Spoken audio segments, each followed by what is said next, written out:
aborder notre sujet, c'est quoi le commerce équitable? Dans le commerce équitable, où en sommes-nous? C'était le jeu que j'ai lancé tout à l'heure. Vous recevrez le même jeu, les questions-réponses, vous les recevrez par Vivien, par PDF. Par contre, là maintenant, il va falloir que nous parlions des principes et la définition du commerce équitable. Et ensuite, nous allons parler du commerce équitable en chiffres pour voir quelle est sa puissance aujourd'hui. Et enfin, on parlera de ce qu'est le WFTO, et je vous amènerai sur comment on peut faire, comment vous pouvez vous mettre en petit groupe pour réussir une auto-évaluation. Voilà en gros ce dont je vous entretiendrai pendant quelques minutes. L'on m'a donné jusqu'à, là il est 14h42. Normalement j'ai jusqu'à 16h, mais je vais essayer de raccourcir. Il me semble que Vivien sera content qu'on finisse un quart d'heure avant. Donc en ce qui concerne le commerce équitable, euh, il y a une définition en France qui est considérée comme une définition légale. Cette définition, elle permet du coup de pouvoir cibler de quoi on parle et qui est possiblement acteur de commerce équitable. Donc, il y a une loi qui s'est passée, qui a été votée en 2014 ici en France. Et donc, du coup, on a mis en place les grands principes qui permettraient d'expliquer ou de définir le commerce équitable. Alors, quelle que soit l'origine du produit, hein, cela dit, hein, dans la loi, il est mentionné que le produit vient des Indes, d'Afrique ou de l'Amérique du Sud ou l'Amérique du Nord, ou même de la France, du coup, l'ensemble de ces produits doivent respecter des grands principes, par exemple le juste prix. Alors, le prix juste le prix est un prix qui est rémunérateur pour le producteur. Je ne vais pas m'attarder, je vais vous faire la liste comme cela, mais après, on va passer très vite à d'autres définitions qui ont un lien avec la valeur. Mais pour qu'un produit soit considéré en France comme équitable, il faut qu'on ait vérifié, pas qu'on ait déclaré, mais qu'on ait vérifié que le prix est juste et rémunérateur pour le producteur. Ça veut dire qu'il gagne de l'argent.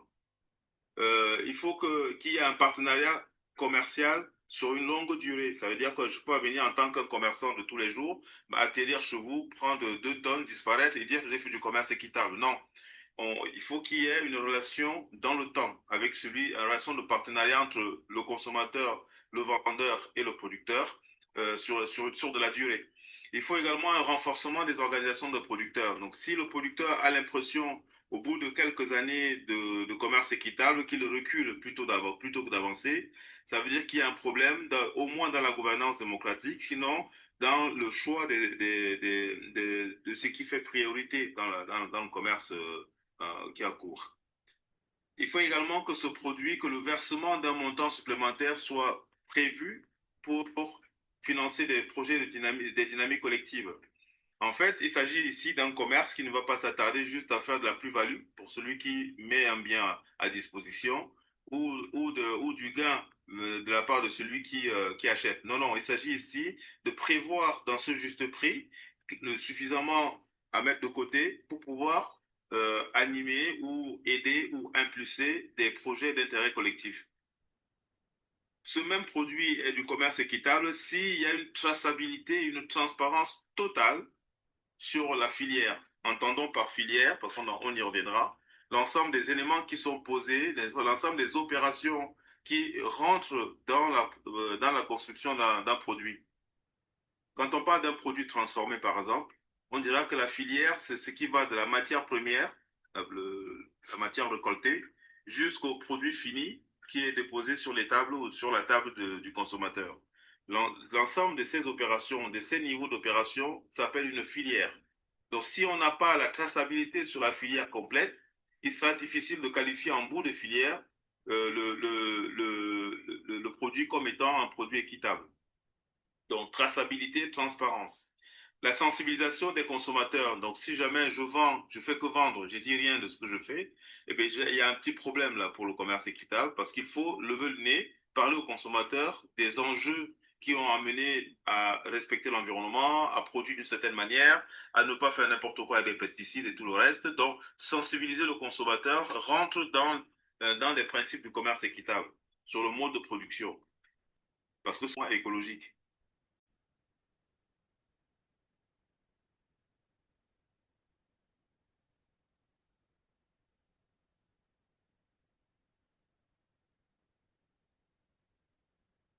Pourrait parler d'un septième principe, c'est la valorisation des modes de production respectueux de l'environnement et de la biodiversité. Ça veut dire que là, on a marqué ici l'agroécologie, mais on pourrait parler de la permaculture, mais on pourrait parler de la biodynamie, on pourrait parler de plusieurs formes de culture qui valorisent des modes de production respectueux de l'environnement. Donc, voilà ce qu'on pourrait dire d'un point de vue légal. Alors, d'un point de vue légal, voilà ce que c'est le commerce équitable, mais allons-y un peu plus loin. Le commerce équitable, c'est donc une alternative au commerce mondial, puisque les autres, quand je viens acheter, je m'en fiche de savoir où ça a été fabriqué, avec quoi on l'a fait, si on a bien payé celui qui a ramassé, qui a poussé à la brouette jusqu'à la route, ou si on n'a pas, ou si le producteur va cramer ou va mourir demain, je n'ai pas besoin de savoir ça. Je paye, je m'en vais. Ça, c'est le commerce international. Et du coup, dans ce cas-là, je paye au plus bas prix nécessaire pour pouvoir faire le plus de marge possible. C'est contre ce type de commerce international que le commerce équitable est né. Il a été mis en place parce qu'on voulait une alternative à ce commerce qui est aveugle de tout ce qui l'entoure. Aveugle de celui qui produit, aveugle de l'environnement et aveugle de la santé que cela détériore. Et bien à ce moment-là, on s'appuie ici sur des chaînes commerciales courtes. Évidemment, si on doit être transparent, on ne va pas les questions dans une relation commerciale de s'ouvrir à celui qui achète ou celui qui achète pour consommer directement, ça c'est le plus court, ou alors celui qui achète pour mettre à disposition de celui qui consomme. C'est aussi court. À partir du moment où on a 3, 4, 5, 6 personnes qui achètent pour donner pour vendre ici, puis l'autre vend là-bas, puis l'autre vend là-bas, avant qu'in fine, ça arrive sur celui qui consomme, là on n'est plus sur un circuit court, du coup, on n'a pas une chaîne commerciale courte. Donc, il s'agit d'un commerce équitable. Le commerce équitable, il s'agit d'un commerce qui a un circuit court. Il permet aux producteurs et aux productrices de vivre décemment de leur travail et d'être acteurs et artistes de leur modèle de développement. Développement, ça veut dire qu'en fait, au départ, dans l'idée, c'était de dire plutôt que de déverser des sous par les États et que ça n'arrive jamais aux concernés, eh bien, le commerce équitable s'est fondé sur le fait si on accompagne les producteurs à comprendre les enjeux environnementaux, si les choix qu'ils font pour produire sont des choix qui respectent l'environnement et la biodiversité, à ce moment-là, vaut mieux payer directement chez ce producteur-là, qu'il gagne de l'argent, qu'il en vive, pour pouvoir mieux rentrer dans le développement au sens large au niveau local. Donc voilà, si un commerce ne favorise pas le développement local, à la fois une progression, un changement d'échelle des personnes qui produisent, ce n'est pas un commerce équitable. Alors on peut donc dire qu'il s'agit aussi d'un partenariat fondé sur le dialogue, parce on peut difficilement avoir un partenariat long si on ne dialogue pas, sur la transparence, c'est-à-dire qu'il n'y a rien qui est caché, donc on sait que le producteur doit gagner, donc on doit s'arranger à ce qu'il gagne, donc on va mettre les mots et mettre les prix, ce qu'il faut pour qu'il gagne, par rapport à ce qu'il a dépensé comme énergie et comme coût de revient. Mais aussi le respect. Le respect, peut-être qu'on y reviendra plus loin, mais le respect, c'est hyper important. C'est-à-dire que les décisions ne se prennent pas parce que j'ai l'argent, parce que j'ai le chéquier, c'est moi qui décide de comment tu produis telle chose et quels sont les délais. Non, c'est un respect mutuel, respect de la personne en face, respect de l'environnement, respect des sols. Et donc, c'est tout cela qu'il y a dans le mot respect ici. Donc, il s'agit, je répète, d'un partenariat commercial fondé sur le dialogue, sur la transparence et sur le respect. L'objectif ici est de parvenir à une plus grande équité dans le commerce mondial. On sait que de toute façon, les personnes ont besoin des choses à l'autre bout du monde et d'autres personnes ont ces choses-là de l'autre côté. Et que quoi qu'on dise, quoi qu'on fasse, il va s'établir un échange. À faire un échange international, tant qu'à faire, il faut que celui-ci soit équitable. Voilà le sens du commerce équitable. Mais évidemment, c'est parfois un rêve, mais réellement, on a réussi en 50 ans de commerce équitable à installer une relation de confiance avec une série de producteurs et cela a réellement existé et continue aujourd'hui à avoir cours. C'est pour ça qu'on va parler maintenant du poids du commerce équitable. Il y a eu donc du travail d'analyse qui a été fait par Commerce Équitable France, qui est une entité qui anime un observatoire du commerce équitable. On peut dire que malgré le fait que la consommation alimentaire a diminué de 4,7% en 2023, ça c'est l'INSEE en France, un organisme statistique qui le dit, malgré cela, on observe que sur la même période, eh bien, les produits issus du commerce équitable poursuivent leur progression. On est à plus 1,8%. 1,8% entre 2022 et 2023. Notons que nous sommes dans les périodes d'après-Covid. où ça a été très compliqué après de trouver des produits ou même de faire fonctionner le commerce équitable.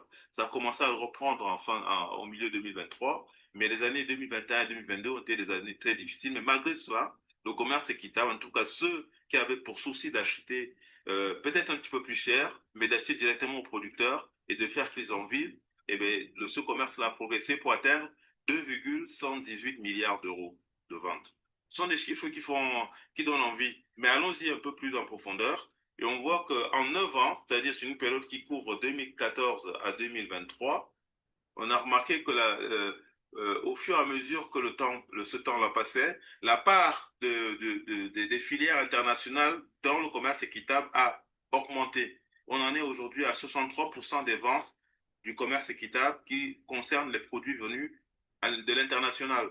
Alors dans l'international, il faut y voir le Mexique, le Pérou, l'Afrique, l'Inde, c'est tout ce beau monde-là, et même une partie de l'Asie du Sud-Est.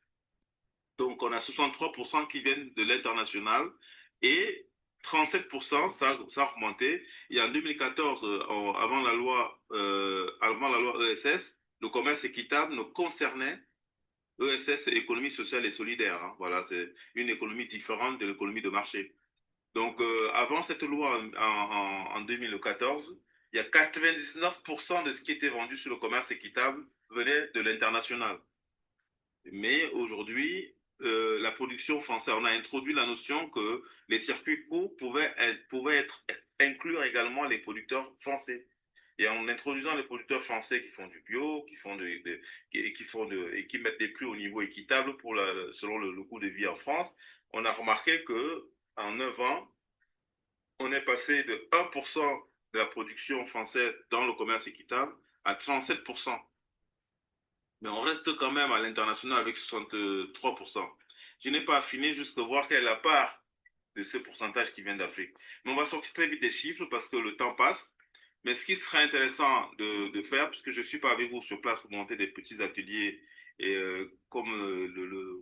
voilà, la distance nous sépare et que dans un futur, peut-être que je pourrais venir représenter l'artisan du monde en présentiel parce que je viens souvent au Bénin. Donc voilà, ce qu'on peut dire, c'est que l'impact du commerce équitable se voit dans le monde entier. Et on peut le voir ici sur cette carte que j'affiche en ce moment. On voit bien que plus de 2700 organisations de production dans le monde, plus de 3 millions de familles et 15 millions de personnes bénéficiaires de relations de commerce équitable. Et ça part du café jusqu'aux produits transformés, la mangue séchée et ainsi de suite. On voit très bien que le commerce équitable est arrivé au bout de 50 ans à couvrir suffisamment des zones sud du monde, parce que c'était ça la question. C'était l'idée de dire que les zones nord du monde ont des besoins, ils ont de l'argent, ils ont surexploité le sous-sol des zones sud du monde et continuent à surexploiter le sous-sol, mais que la pauvreté est très forte sur le terrain, mais que le développement local et durable pouvait être adossé à la façon dont on fait vivre les agriculteurs, les producteurs, les artisans, et ainsi de suite. Et que cette aide qui venait cet appui, ce soutien qui venait de la part de consommateurs directement et pas de la part de l'État, hein, c'est de la part des Français qui veulent consommer autrement, mais ils vont se mettre dans cette dynamique-là pour que les producteurs sur le terrain puissent monter dans l'économie ou dans le développement autrement que par ce que les États ne font pas avec leur sous-sol. C'est ça l'idée. Et à la sortie, on voit bien que l'impact a poussé un peu loin, mais ça pourrait être encore beaucoup plus loin. Il n'y a que 15 millions de personnes qui bénéficient des retombées. On a 3 millions de familles qui ont été plus ou moins impliquées dans le commerce équitable et 2700 organisations de producteurs de par le monde. Alors, une fois qu'on a dit ça, un autre chiffre intéressant, c'est de savoir l'offre de produits alimentaires labellisés commerce équitable poursuit une progression et on est à plus 44% depuis 2020. Donc ça monte. Alors ce qu'il faut remarquer, c'est que plus ça va, plus on a quand même de la production du commerce équitable qui est issue de la France et des environs. Et ça, on est aujourd'hui, juste en 2023, parce qu'on n'a pas les chiffres de 2024, de l'année dernière, mais jusqu'en 2023, on était à peu près à 2223 références qui venaient plutôt de la France. Alors que nous avions 8758 références. Entendons par référence, ce sont des produits qui sont labellisés commerce équitable. Alors, cette notion du label donc, dont je parle à présent, c'est une notion intéressante parce que, rappelez-vous, dans la définition, je disais qu'un commerce équitable, c'est celui pour lequel on a pu vérifier que, on a pu observer ceci. Alors, on ne fait pas que le dire ou le faire, on le vérifie. Donc, si on le vérifie, ce qu'on met en place, des cahiers de charges, et on met en place des contrôles, on met en place des inspections qui permettent de dire, oui, là, il y a une traçabilité complète. Ici, il y a un problème parce que le producteur, lui, n'en vit pas, ou là, ici, ou ça, voilà. Il faut le regarder, mais pas que le regarder, il faut l'analyser avec des chiffres et toutes les dispositions qui sont mises en place pour que cela se passe. Et donc, voilà, il rentre dans cette notion de labelliser pour que les produits qui ont été observés, regardés, analysés, puissent être identifiés comme étant des produits au commerce équitable. Alors, du coup, les labels sont venus de partout. La question qui se pose, c'est quels sont les labels qui marchent aujourd'hui, qui permettent aujourd'hui de façon sûre de dire ce produit est de commerce équitable. C'est une vraie question parce que si un petit producteur essaie de venir sur le commerce équitable, les besoins peuvent être énormes selon son produit.